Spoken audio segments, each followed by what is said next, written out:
Now it's time for me to invite the 3 companies that are nominated to be Innovator of the Year. So please, elimentaire sarl, Finaccess and Sanergy, please come up here. And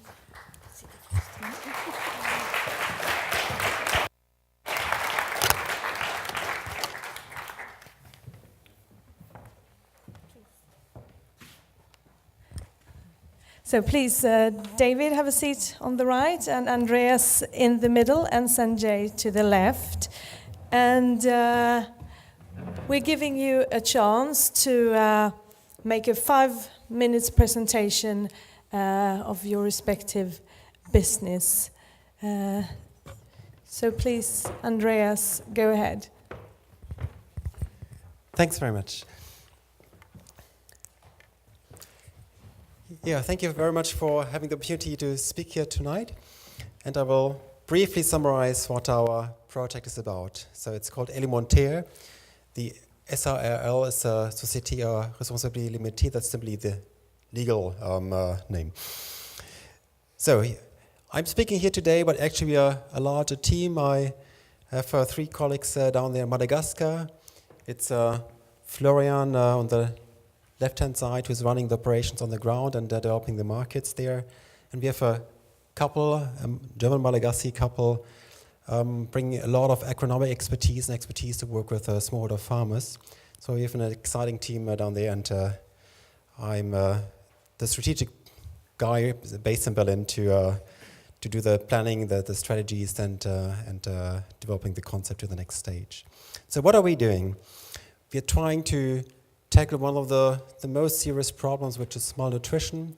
And if we see how a lot of capacities are lost by young children suffering from malnutrition, which is cause irreversible effects, we simply saw the need and the opportunity to change something about that, particularly as we identify that there are quite a number of resources which you have on the ground, like in our case the moringa tree, which grows in Madagascar, which has exciting nutritional properties, and let's try to benefit from them.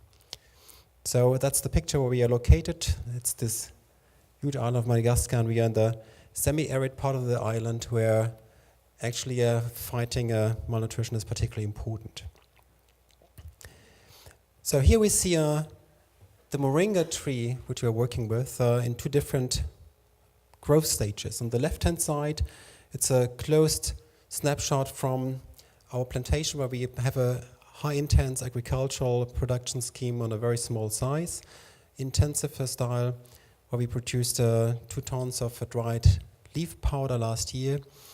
And so it's more like a tea plantation, keeping the plants small and taking the leaves, cutting them every 6 times a year, and producing a high concentrated powder, because the leaves are extremely nutrient. On the right-hand side, we see a mature tree. That's a photo from Florence neighboring garden, so it grows there naturally. The pods, they are known for the oil, which also is made from the tree. So the tree has a lot of beneficial properties, and some may known products based on the moringa oil, like the Body Shop cosmetic products. But we are focusing on the nutritional part. So the product is known for its extremely concentrated nutrients, particularly with regard to certain vitamins, vitamin A, vitamin D, to minerals, and the very high content of protein. And these are particularly those nutrients which are very often lacking in many tropical countries. And it's a very simple way of tackling these malnutrition. And we're the only company in Madagascar which is seeking for strategies to commercialize the product, to go into a larger production, not just using it on a very local scale. The number of NGOs which do great work to valorize the product on a local scale, but there's more potential to bring it into a mass market. And that's our aim, to have a leverage and a larger impact.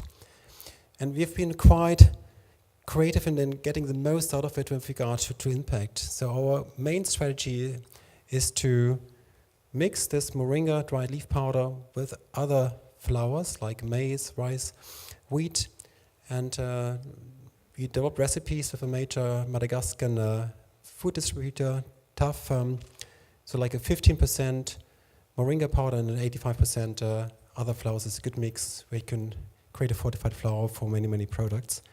Mass marketing. Second is we identified like a premium price segment in the sector of ready-to-use therapeutic foods, ready-to-use packages used in disaster relief and to fight acute malnutrition.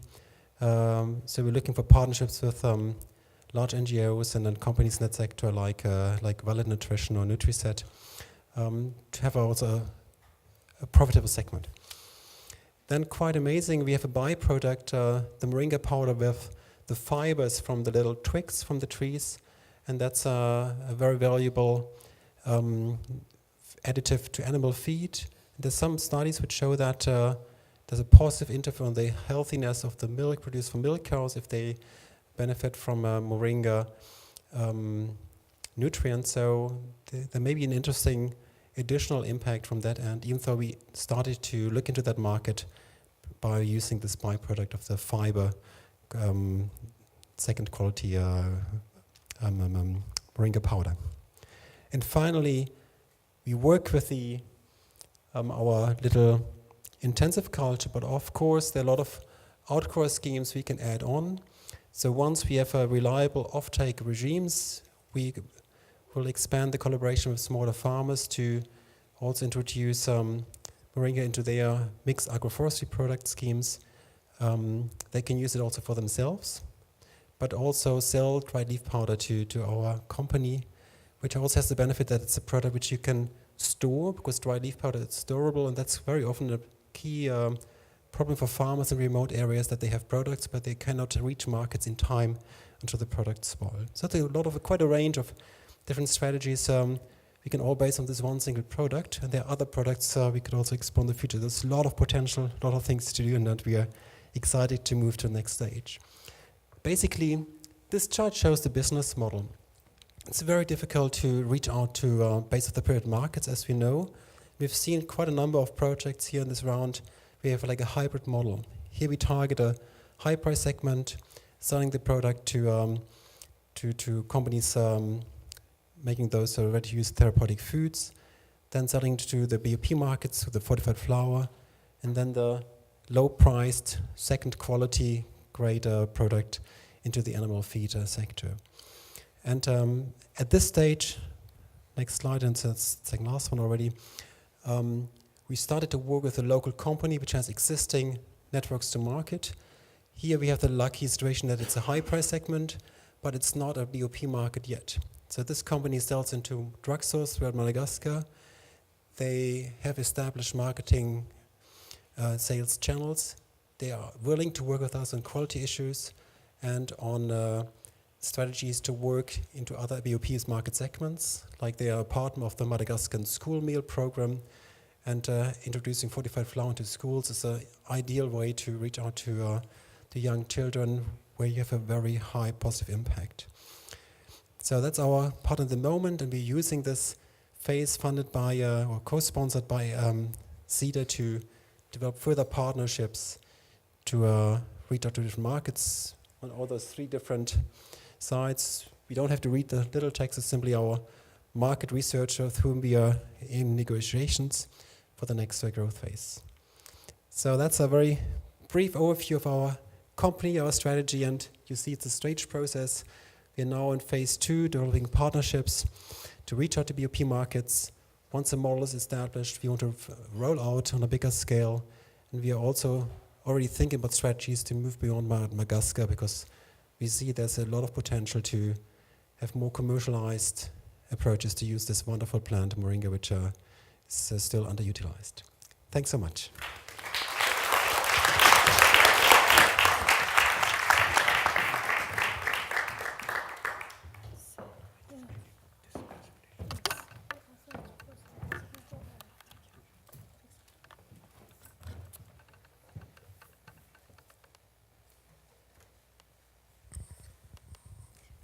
Thank you very much, Andreas. I will now give the floor to Sanjay from Finaccess. Thank you. Good evening, ladies and gentlemen, and thank you to Sida and PwC for getting us across here. Many aspects of Finaccess have been discussed earlier, but there are some people who are just coming in, and to wrap up a very complex business model in 5 minutes is a big challenge in itself, apart from being labeled as an innovator and different things. I guess you have to take it in your stride. Just putting up in many ways, when you represent forums like this, you are an ambassador of your country. So putting up a very beautiful picture of my country out here.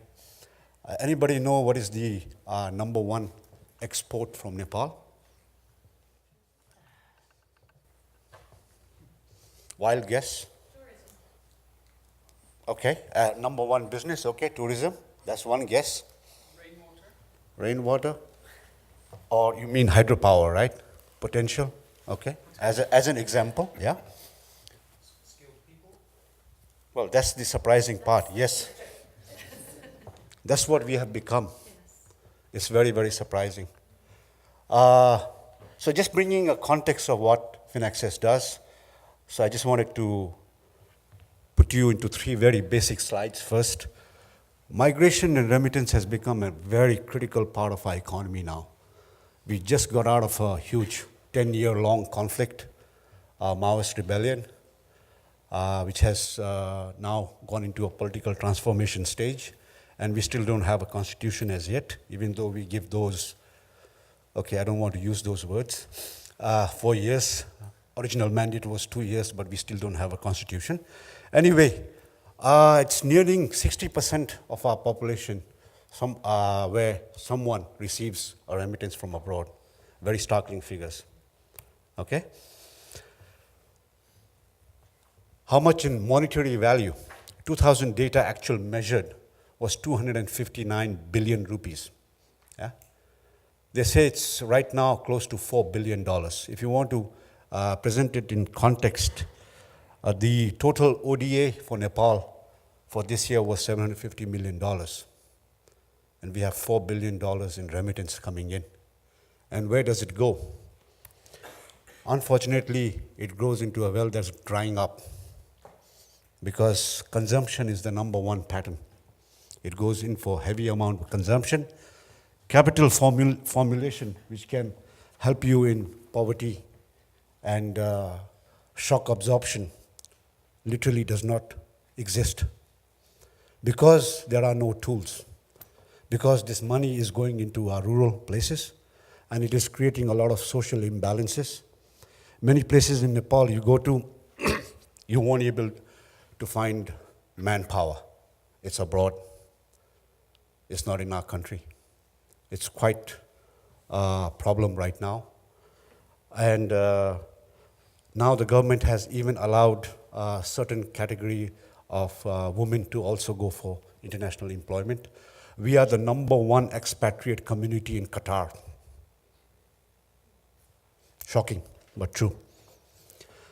So this is the context of what we are trying to do, and coming to some facts about the background around the business of what Finaccess is involved in and what Sida is involved with us with. So we have 30 million, roughly. Now it's getting closer to 30 million in population. Mobile density has gone 60% plus, and growth rate, year-on-year growth rate is about 60%. Pretty amazing. Only 3 million bank accounts. That also is not exclusive. So you're looking at 80% unbanked, 90%, you would say 95% of our villages don't have financial services access at all. So the big question is, can the bank follow the mobile phone? And a very good point brought up by David in the morning session about the World Toilet Day, right? They're just bringing a relationship between what all we are doing. I mean, there are more people with mobile phones than have access to a toilet. So there is a strong relationship on what we are trying to empower here. Finaccess is basically has launched this shared access platform. And what we do is, one side we plug into, or banks can plug into us, and the other side we have telecom companies who have direct access to everybody's pockets. I mean, there's a cell phone in every household in Nepal. So basically what we do is we provide an opportunity for any kind of financial service to be available to anybody in Nepal, anywhere, and each one can interact with each other. That's the power of interoperability that we bring about. Why is it important? Because there are people in one area which belong to one financial institution, and there's somebody else in some other area that belongs to some other financial institution. It could be a parent-child relationship. It could be a husband-wife relationship, and they need to have a financial interaction. But if you have a single-led financial service, it becomes monopolistic in nature, and both have to belong to that platform to interact. Our platform eliminates those kind of needs in a very brief way. I won't get into too much technical details about it. But it brings value proposition to all constituencies. What it does is it brings in a share, a beneficial share for the bank, for the agents that act as branchless banking points, the customer, the value proposition, of course to the government. The efficiencies of electronic money are tremendous impact for the government, and of course the mobile operator too. So we bring in a strong value proposition to all our partners in our business. There are certain challenges in what we are doing, and a question had come up in the forum earlier about what all is being done about addressing the challenges, and one of the questions was about mobile reception in a country like Nepal. And this is actually a picture of telecom guys trying to enhance their reception because of lack of power, and bringing up a solar cell to power the mobile tower because it was a problem, and the clients in that area did not get access to our service for 2 days. So the telecom people actually went down, this is in a rural part of Nepal, and trying to get the power back onto the cell tower. Okay? So these are challenges that we have, but among the key critical challenges we have is consumer acceptance. It's all very fancy to say you can do everything on your mobile, but will the consumer accept it? Who the hell has my money? Is it the mobile guy or the agent or the bank? Will they run away with my money? Mobile, it doesn't keep money. It's a big challenge. Of course, then there's the unique market requirements of Nepal and very peculiar BOP behavior that we have there. And of course, there's the element of interoperability and scale that looks very powerful as a business idea, but not everybody buys into it. So you have to meet those challenges. I won't talk too much, we don't have too much time, but this is some of the remote parts of Nepal when we interact with, when we do customer literacy, financial literacy campaigns. We distribute calculators for them to understand numbers. Because the other thing that we have done in our platform for people who don't understand words, to send a syntax SMS, they can use numbers.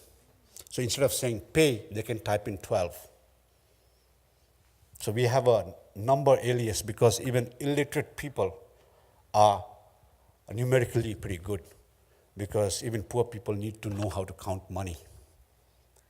So these are some of the tools that we use in our financial literacy campaigns. And before we give them a mobile phone to do the same thing, we give them these big calculators to make them familiar with numbers. Okay? Then we have a challenge of regulation versus innovation, the classic problem of anybody involved in trying to do anything innovative, and how regulation can be a big killer for you. We wish all regulators were like this, sitting in the back, observing, smiling, encouraging you to do what you are doing and appreciating what you're doing. Unfortunately, it doesn't work that way. This is a Nepalese army folks appreciating a picture taken by a tourist. In Nepal, we are quite challenging, but the good thing is the regulators engaged with us and is in dialogue with us, which is quite different in our southern border in India, which is quite tough regulatory regime, and that's why mobile banking and mobile financial services haven't reached the scale actually which they are supposed to in India, as opposed to what's happening in South Africa or in Kenya or in Philippines. These two pictures summarizes what we are trying to do with the Sida grant. On the left side, or on my right side, that gentleman is Mr. Man Bahadur Gurung. He lives in a very remote village That's his monthly trip. He can't walk very nicely, so he's carried on a backpack to receive his, he's a British Gorkha, ex-British Gorkha, so the British government gives pensions. So the nearest point he can pick up, he has to take this monthly trip to pick up his money. Okay, that's a 1 day's journey that he makes every month. His cousin or somebody carries him that way. And on this side, you have Dewan Rai. This is in a mid-hill area where mobile just came in. And if you look at this picture, this gentleman, Mr. Dewan Rai, he's using the most primitive farming technology available, a wooden plow. But on his ear is the most advanced technology, a mobile phone. Okay? So this is the power we want to bring. And we want to eliminate these kind of problems and challenges by providing financial services over the mobile phone. And then just showing you a little bit about our branding exercise and what we are doing. This is a 1,000 rupee note. And our brand ambassador mascot is the elephant. The Hathi Sathi, we call the elephant as a friend. Hathi is an elephant. A Sathi is a friend. And the reason this is coming about it is because actually I'll see if I have it. I hope I did keep it with me. 1,000 rupee note. Yep. I have a 1,000 rupee note which has got an elephant in the back. I have a 1,000 rupee note which has got an elephant in the back. But if you look in the picture, there's no elephant. So this is what we're trying to do. We're trying to get rid of this money, this cash, our number one enemy and a huge cost to the government. How do you transport cash? How do you print it? How do you manage the treasury? Those are hidden costs that are never realized. And that's the challenge we're trying to meet in trying to eradicate physical cash and convert to electronic transactions. Some of the aspects that we're trying to do is enabling, and this is actually activity of some of the people trained by Sida assistants. And this is a gentleman very close to the Chinese border. Most of the goods inside there actually are from China, including Chinese whiskeys, Chinese wines, a lot of stuff. And he is one of the agents that we have in the system, and he enables branchless banking aspects happen. This is another rural computer center where the gentleman is the agent basically, and here clients can perform account opening, bill payments, etc. I'm wrapped up. I could listen for much, much longer because it's very interesting, but there are other people waiting. David, is your turn, and then we have Charlotte Petri, Sida's Director-General, waiting here to actually tell us who won the prize. But of course, first of all, we want to listen to David from Sanergy.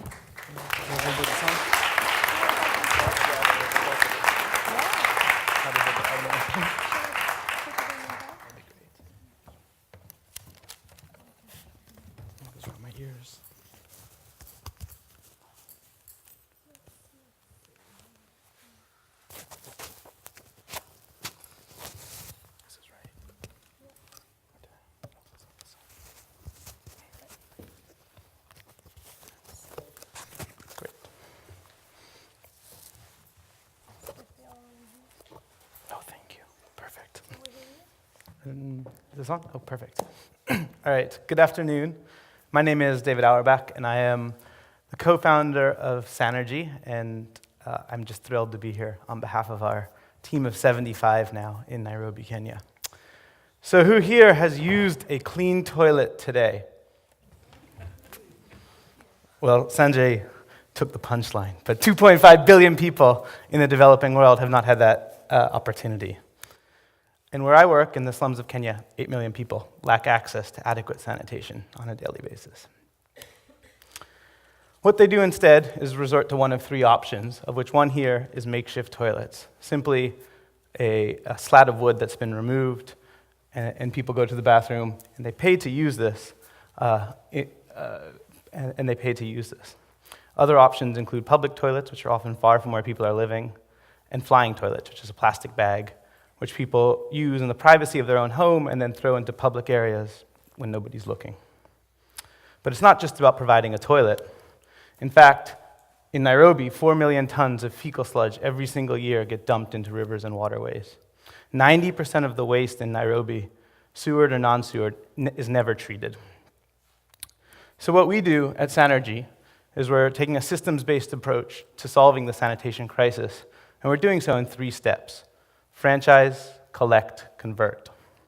First, we're franchising a dense network of low-cost sanitation facilities, which we sell to people in the communities who run them as small businesses. Then, every single day, our team of waste collectors goes to each and every site and collects the waste and removes it from the community in a hygienic and safe manner. And then finally, they take the waste to a centralized facility where we're able to convert that waste into useful byproducts, namely organic fertilizer and biogas. So what we're doing is creating jobs, opportunity, and profit by solving serious environmental, social, and economic challenges. But it begins with a great product. And this here is the Fresh Life toilet. We sell these to people like Agnes here for $500 for one toilet, as well as for one toilet. In addition, we provide a lot of businesses services. Oops, sorry. So we sell this to her, and she runs it as a small business. As you can see here, she charges 5 shillings per use for adults and 2 shillings per use for children. From this, she's able to derive an income. And in fact, Agnes has now opened 3 toilets in the communities that we're serving. The Fresh Life toilet itself is a bright blue toilet, and it's called Fresh Life. And you go through the community, and people know it as a brand that connotes aspiration and a healthier life. We have a bright sun, which is, it's around the ideas of changing the face of sanitation. It's a translucent roof, so it's actually a pleasant experience. And inside the toilet, it's also a pleasant experience. It's very clean. We provide bins for things like Coke cans or other litter. We provide sealed bins for sanitary pads. We provide sawdust, which removes the smell. And then what we do is collect the waste, and we use these 2 30-liter containers. Each toilet is designed for about 80 to 100 uses per day. And you can see that we separate the liquid and solid waste upon use. This is great because it actually reduces the smell, improving the user's experience. And then we have people like this, Samuel and Victor, who are part of the Fresh Life Frontline, who each and every day are going to each site and collecting the waste. We collect the waste 7 days a week, 365 days a year, rain or shine. This is a customer service that nobody else is offering. But we don't just provide a toilet. In fact, we provide a business in a box that complements this. And so we provide everything the entrepreneur might need to have a successful business. This ranges from gumboots to uniforms to good marketing and events in the community. This here is one of our opening ceremonies. It attracts users to the community and makes the entrepreneur a star. But then, on the more serious side, we're providing weekly business support, helping the entrepreneur understand the usage of his or her toilet and ensuring that it thrives as an entity. We also provide a network of peers. Every quarter, our Fresh Life operators come together, meet, discuss challenges, discuss opportunities, or receive rewards for prizes like cleanest toilet or most usage, and things like that. Being part of a credible peer network is one of the most attractive parts as a sales pitch to other entrepreneurs. And finally, good old profit. Our entrepreneurs right now are earning about $1,000 per year in profit per toilet. This is an area that has 40% unemployment, as well as the poverty line being approximately $400 per year. So where are we? Right now, we work in the Mukuru slum of Nairobi. It's about 500,000 people, and 80% lacking access. We have 135 toilets up and running as businesses across a network of about 75 entrepreneurs. And we're providing sanitation now to over 7,000 people every single day. Moreover, we're creating lots of jobs. In fact, we've created about 170 jobs overall. That's 75 on staff, including our waste collectors, our people, the manufacturing team, our sales team, our marketing team, and our operations team. We have 75 entrepreneurs, and then about 20 entrepreneurs have actually gone on to hire other people to run the toilets too.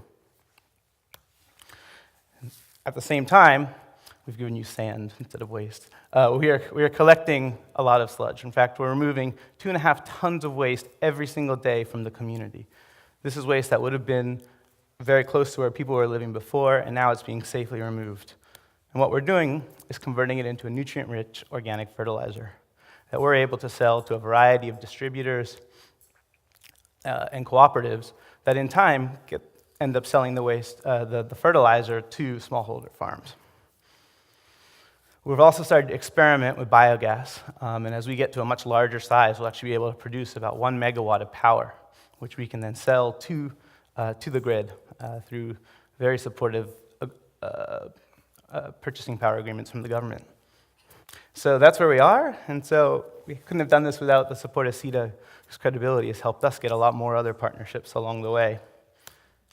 Thank you so much for listening.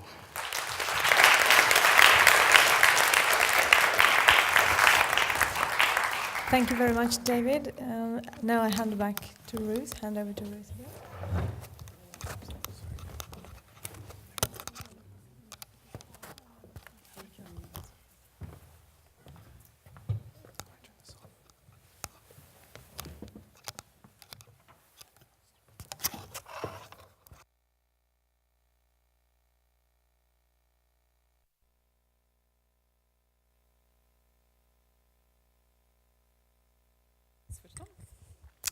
We have come to the very end of the conference, and the final point on the agenda, our award ceremony.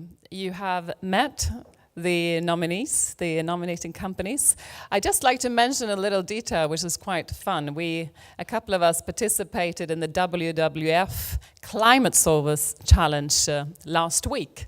They are also nominating entrepreneurs and companies that help innovate for climate change. And actually 3 out of 6 nominations or awards there were given to IAP grantees. And that was Vagga to Vagga, now Emerging Cooking Solutions. It was High Nation as well as Sunny People. So I guess it's the time of the year we have that kind of award. Now I will therefore invite up on stage Sida's Director-General, Charlotte Petri Gornitzka, who will help us to hand out the diplomas and the awards that will come. You have all heard the presentation so far from each of the companies, and the criteria that we had for selecting. It's a really, really difficult choice, but the criteria here was really about innovation in the business model. So with that, thank you. This is so exciting, and I'm not part of the jury, which which I feel very good about, because it's just an honor to be here together with you and to have the privilege to soon award one of you. But let me just take this opportunity, a few words on the Innovation Against Poverty program. Why did we start that to start with? It's part of a broader effort to stimulate the private sector to really use all its efforts, its innovation ability, its resources to the pro-poor or the inclusive growth work that we have to do together. And we need new ideas for products, systems and services that a governmental agency can stimulate but not find. It's not at core of what we do. And I had the privilege to participate in the opening of this Innovation Against Poverty program in April last year, and we've learned a lot. It's a fantastic thing to do. There are some risks that we need to learn from, but it's really, really encouraging for the future and for Sida in our work of catalyzing change. With this award, we wish to celebrate the results that we've seen so far and encourage the companies that have put a lot of effort, time into this hard work, and also encourage others. We want to really emphasize what's been done and to showcase the world what's been done so far. So this award is all about encouraging and spreading the good ideas. And now I guess we are coming closer to the really exciting business. So take this. Yes, I will read the nominations of the jury. The first nominee is elimentaire sarl. And as you've heard, they are growing and selling high-value food additives produced from underutilized plants such as moringa and spirulina. The company has an innovative, multi-pronged approach to the market, using a combination of non-profit and established commercial channels to reach different consumer groups. The company aims at helping rural farmers to grow and produce their additives, which they can sell locally. And the smallholder farmers can also be included in the moringa outgrow schemes that supply moringa to LMSL's own production. Development impact is achieved through the production, the sale, and consumption of high-value nutrition items that help reduce the level of malnutrition. And the primary focal group for these additives are women and children. The second nominee is Finaccess from Nepal. They have developed an innovative business model that connects many different financial institutions to several different mobile operators, offering a potential for larger coverage than other mobile payment services. The innovation lies in combining what are established elements, i.e. the mobile money transfer, in a new way that will allow for a multi-bank, multi-mobile solution in an off-the-shelf model. And this will greatly increase the potential utilization by customers and consumers compared to the current models.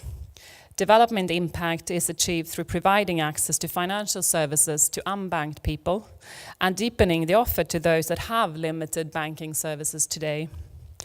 This helps microfinance organizations to lower their outreach cost, as well as enabling individuals to save, transfer, and receive money. The system can also help reduce cost and inefficiencies in the important area of remittances, as well as in distribution of government payments and aid. Our third and final nominee is Sanergy from Kenya and the US. And Sanergy, we find, have developed a well-designed, innovative business model with a social and environmental context. The company franchises lavatories to local operators in the Kibera slum in Nairobi, and Sanergy charges for maintenance, waste removal, as you've explained, and converts this waste to commercially offered electricity services and fertilizers. The model of franchising and collecting waste for energy conversion has been used before, but not widely. And the business model, which has a high potential to reach large scale, is comprehensive and addresses the need for hygienic sanitation, job creation, proper waste collection, and the conversion of waste to other essential products. And now you will announce the winner. Yes. And the winner is, and in the microphone, the winner is Sanergy.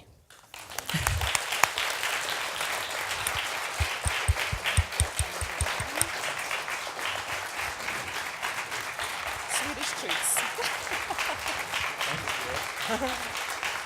This is, you have to come here.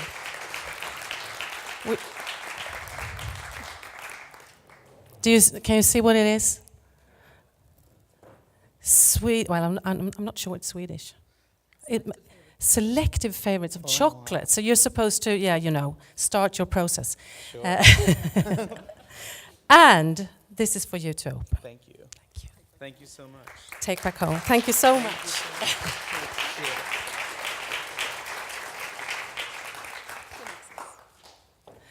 And I'm so pleased that I can do this to all of you because you're all worth so much. So this is a little bit less, but very good quality. And I'm sure, that that's something to keep as well. Thank you so much.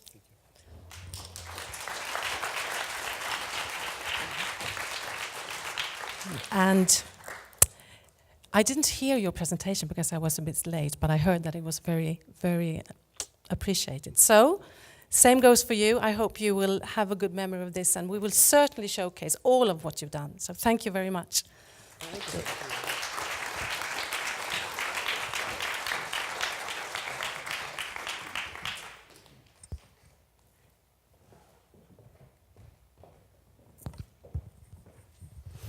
This weekend, an innovation contest between 10 groups of university students, with 6 students in each group, was organized jointly between IAP and Exitera. It's a student body at the Royal Institute of Technology here in Stockholm. And the purpose of this contest was to identify solutions to one of 4 problems facing people, and poor people in sub-Saharan Africa and India. These 4 challenges were the lack of clean drinking water, sanitation and waste management facilities, clean and reliable energy, and affordable food of good quality.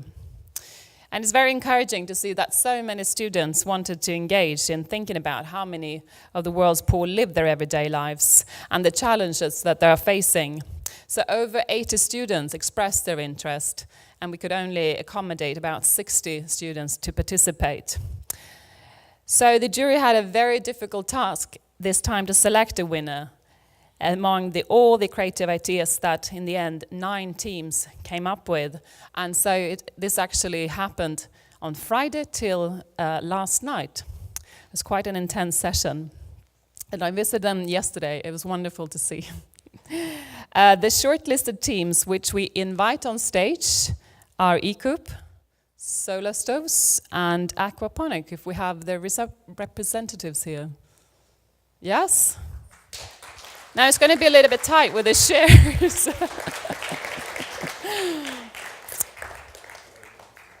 Let's see if we can get everyone. We'll try to squeeze in.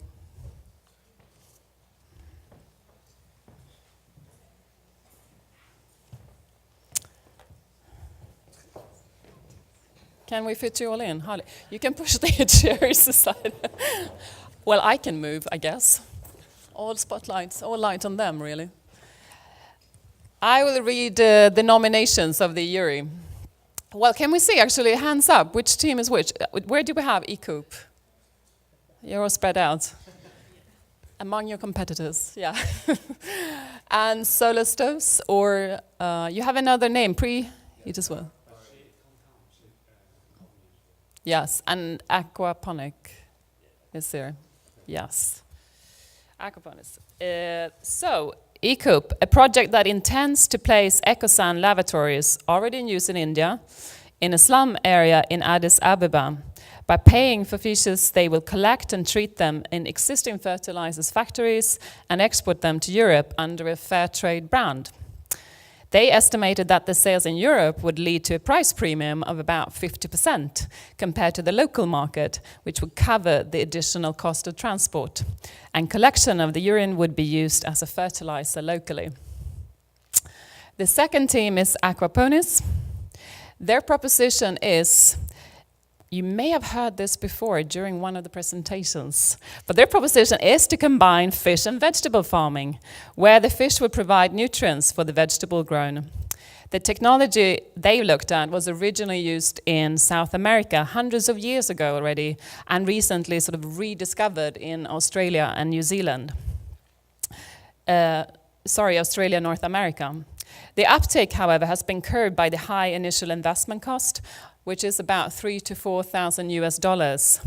And the team has chosen to test this farming technique in northwestern Kenya in their plans to be then, to allow the farmers to pay the installation over time as they sell fish and produce they may not wish to keep for their own needs until the investment has been paid off. Judging by trials in Barbados, the payback time could be less than 2 years. And after the payback, aquaponics would continue to buy products from the farmers and offer training, services, and maintenance. The third and final team is Paraheat. Their proposition is a solar stove, easy to assemble, Sales will happen through local micro-entrepreneurs and villages that are trained on assembling, maintaining the stoves that are delivered in so-called flat packages. The marketing will happen at 3 levels. A basic level, where the stove will be used for heating, water and cooking, and a more advanced level, where additives are offered for water desalination, sterilization of medical instruments, or to produce energy needs of the family. And then there is a very advanced level, where the user would be becoming an entrepreneur, whereby he or she uses the energy generation to sell services to others, such as for mobile charging. A family could move then from a basic level to a more advanced level at the speed of which their income can allow them by buying add-ons to the stove. These stoves exist today and are marketed by the NGO Aid for Africa, for example in Kenya and Chad, but they haven't been used in India, where Paraheat would like to implement their project. All teams came up with excellent ideas, but these were selected to the clarity of their business models so that the jury could understand how their propositions would be taken up on the BOP markets. And Charlotte, I will hand over to you again to announce the winner. They do all the work and I have all the fun. So the winner has created a solution where a proven technology with considerable development effects was combined with a business model that can be first piloted and scaled up rapidly if it turns out to be successful. And this is AquaPoints.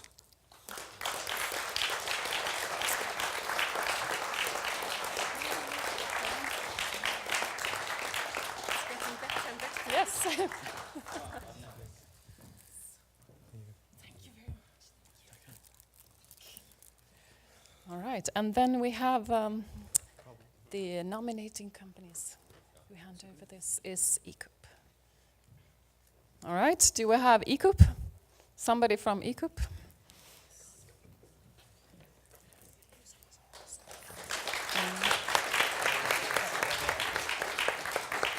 And Paraheat, solar stoves.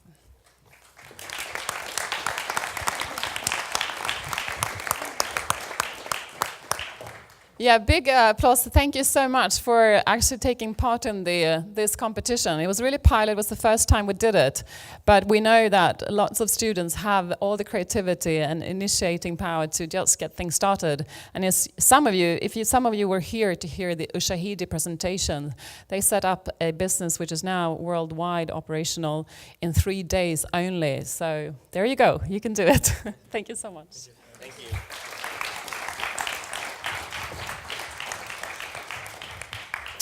I feel I might have to add that the jury was not aware that Per Olsen was going to talk about fish farming. So, we have come to the closing of the Innovations Against Poverty Conference and Award for 2012. We're soon closing and we'll be celebrating with the companies and with the students when we go up to Bar 5 in a moment. But before doing so, inside your program on your chair, you should have a little feedback form. We would be very helpful and it would be grateful if you could help us by filling in some of your comments and feedback and hand that over to us as you exit the conference room.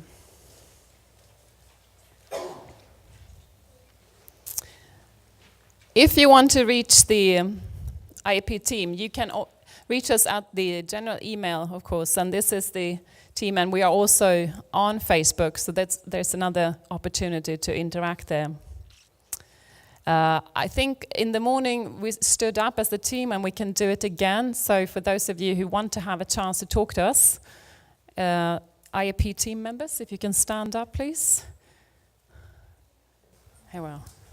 Dulce, Caroline, Marie, we have Jack, Lena, Cecilia, Linda, Morten, and Emma over there. All right, thank you. Thank you so much for joining the conference today. And like I said, we will continue now by just going up to bar 5, which you find if you take the escalators all the way up. And when you come all the way up, the first you can get, you will go through an entrance and just follow the wall to the very end. Just keep going.